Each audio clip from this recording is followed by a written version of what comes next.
Pax Vobis, salam damai dan sejahtera bagi kita semua. Beberapa hari yang lalu saya mendapat kiriman sebuah video misa online Hari Raya Epifani di Katedral Jakarta yang dipimpin oleh Romo Edi Mulyono SJ. Beliau adalah seorang vikaris episkopalis bidang kategorial Keuskupan Agung Jakarta. Dengan demikian kita bisa yakin Romo Edi Mulyono adalah seorang presbiter atau imam yang pandangannya sejalan dengan kebijakan pastoral Keuskupan Agung Jakarta. Sayang sekali di dalamnya terdapat pernyataan-pernyataan yang berpotensi besar melemahkan atau bahkan merusak iman umat Katolik yang mendengarnya. Salah satunya ini. Dahulu orang Katolik cenderung membuat kesalahan yang sama seperti orang Yahudi di masa lalu dengan mengklaim bahwa tidak ada keselamatan di luar gereja. Kemudian Konsili Vatikan II datang. Gereja membuka jendela untuk roh Tuhan dan menyadari bahwa kebenaran Tuhan tersedia bagi orang-orang dari agama lain, meskipun tidak dalam pemahaman yang sama seperti yang dipahami gereja.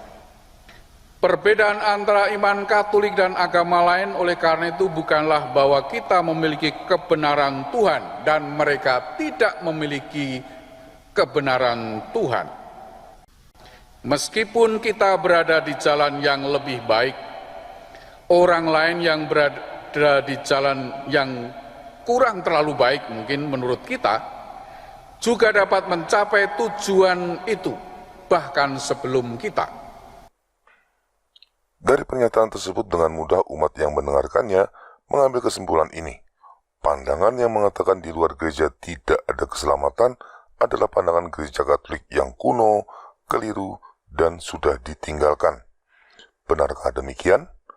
Pernyataan seperti ini tentu layak kita pertanyakan. Perlu digarisbawahi bahwa extra ecclesiam nulla salus atau di luar gereja tidak ada keselamatan adalah dogma gereja yang resmi. Ajaran ini sudah dipegang teguh oleh bapak-bapak gereja seperti Santo Ignatius, Santo Irenaeus, Santo Cyprianus, Santo Ambrosius, Santo Agustinus, Santo Yohanes Chrysostomus, dan banyak lagi. Selain itu, dogma ini ditegaskan dalam beberapa konsili seperti Konsili Lateran keempat dan juga Konsili Ferrara Florence. Dengan kata lain, ajaran yang mengatakan di luar gereja tidak ada keselamatan adalah dogma gereja yang sudah dipegang teguh selama berabad-abad oleh gereja secara resmi. Dengan demikian, ajaran tersebut tidak dapat salah dan harus diterima sebagai bagian dari iman Katolik. Tapi sejak Konsili Vatikan II kita mulai mendengar pandangan dari kaum klerus yang mengatakan dogma ini sudah usang dan ditinggalkan. Salah satunya seperti yang terungkap dalam homili Romo Edi Mulyono yang barusan tadi kita dengar cuplikannya. Dalam homili tersebut dengan entengnya Romo Edi Mulyono mengatakan pandangan yang mengatakan di luar gereja tidak ada keselamatan adalah pandangan yang salah. Dengan kata lain, Romo Edi Mulyono secara tidak langsung mengatakan pandangan orang-orang kudus seperti Santo Ignatius, Santo Irenaeus, Santo Cyprianus, Santo Agustinus, dan lain-lain adalah salah. Dan karena pandangan ini juga ditegaskan gereja secara konsisten dalam beberapa konsili, itu berarti Romo Edi Mulyono secara tidak langsung juga mengatakan bahwa Roh Kudus telah memberikan inspirasi yang salah kepada gereja Katolik, atau gereja Katolik telah salah dalam memahami inspirasi Roh Kudus. Jelas ini tidak mungkin. Extra ecclesiam nulla salus adalah dogma gereja Katolik dan dogma itu tidak mungkin salah karena Roh Kudus sendiri yang menginspirasikannya. Sebaliknya pandangan yang bertentangan dengan ajaran gereja tersebut sudah pasti salah dan bukan hasil inspirasi Roh Kudus, karena Roh Kudus tidak dapat mengkontradiksi dirinya sendiri. Ada sementara orang yang menganggap ajaran tersebut dulu memang dibenarkan, tapi sekarang menjadi salah karena perkembangan zaman. Biasanya dilengkapi dengan argumen bahwa dulu sewaktu ajaran tersebut ditetapkan, manusia tidak hidup dalam kondisi masyarakat yang plural dan kompleks seperti sekarang. Pandangan seperti ini pun tidak dapat dibenarkan. Apakah Roh Kudus tidak mampu melihat keadaan masa depan sehingga salah dalam menginspirasikan ajarannya kepada gereja? Jelas tidak mungkin. Selain itu, jika dogma gereja Katolik bisa salah karena perkembangan zaman, maka kita tidak mungkin punya pegangan kebenaran apapun yang bersifat absolut dan mengikat. Semuanya menjadi relatif, subjektif, dan dapat berubah sesuai perkembangan zaman yang terus berubah. Bahkan kitab suci termasuk Injil tidak dapat dijadikan sebagai sumber kebenaran lagi karena alasan perubahan zaman. Itu jelas omong kosong. Pemahaman tersebut berasal dari pandangan modernisme yang sesat dan sudah dikutuk oleh banyak paus. Salah satunya oleh Paus Santo Pius ke-10 dalam ensiklik Pascendi Dominici Gregis.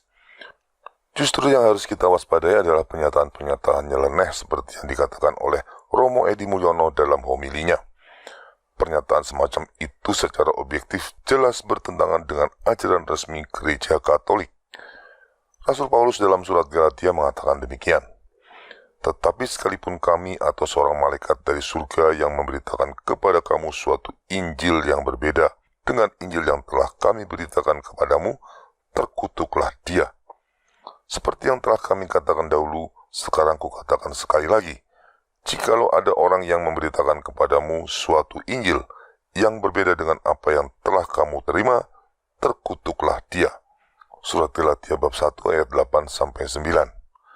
Perhatikan bahwa Rasul Paulus memberikan peringatan yang sangat keras karena dalam 2 kalimat berturut-turut dia mengutuk siapapun yang mengajarkan Injil yang berbeda atau ajaran yang berbeda dari apa yang sudah diajarkan oleh para rasul.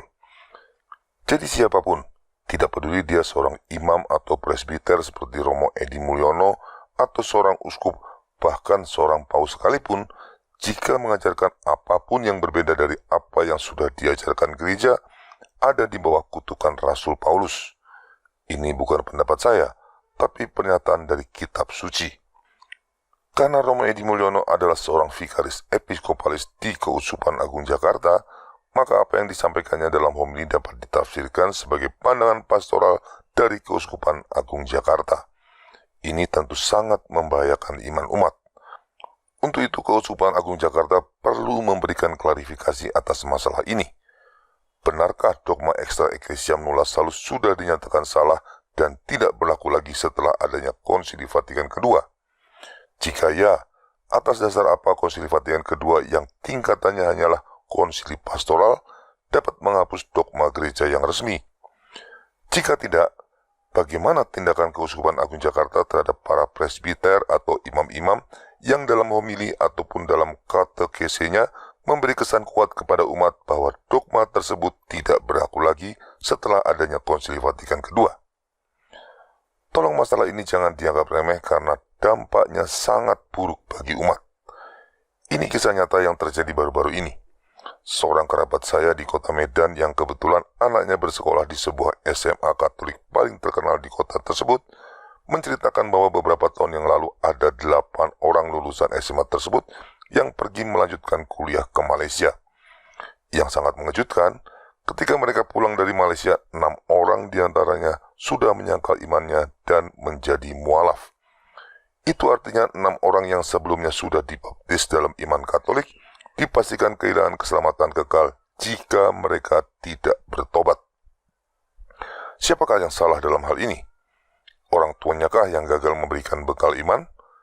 Kita tidak bisa hanya menyalahkan orang tuanya karena mereka sudah menyerahkan pendidikan anaknya pada sekolah Katolik terbaik di kotanya. Apakah ini kesalahan sekolah?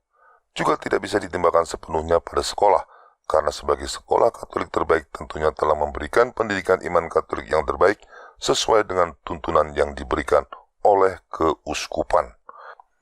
Masalahnya, karena terpengaruh semangat ekumenis dari Konsili Vatikan II, kebijakan katekesi keuskupan tampaknya menekankan semangat toleransi beragama, yang konsekuensinya adalah cenderung menyepelekan fondasi iman Katolik yang kuat. Maka pendidikan iman yang terbaik pun akan sia-sia kalau para murid sekolah Katolik diajarkan bahwa agama lain juga memiliki kebenaran dan dapat membawa keselamatan. Ini jelas bertentangan dengan dogma extra ecclesiam nulla salus atau di luar gereja tidak ada keselamatan. Kurang lebih sama seperti pandangan yang baru saja kita dengar dalam homili Romo Edi Mulyono. Dengan pengajaran iman yang keliru seperti ini, seharusnya kita tidak perlu heran jika 6 dari 8 orang murid-murid sekolah tersebut meninggalkan iman Katolik dan mengikuti agama lain. Mereka berpikir realistis. Untuk apa mempertahankan iman Katolik kalau agama lain juga memiliki kebenaran dan dapat menyelamatkan? Semoga tragedi iman yang nyata ini bisa menjadi bahan renungan buat kita, terutama buat para gembala yang kepada mereka Tuhan Yesus telah mempercayakan keselamatan jiwa domba-dombanya. Sudah saatnya kita mengaktualkan kembali dogma extra ecclesiam nulla salus yang kini oleh banyak orang Katolik dianggap sudah usang. Itu kalau gereja Katolik masih menempatkan keselamatan jiwa-jiwa sebagai prioritas tertinggi. Terima kasih atas perhatian Anda. Viva Cristo Rei.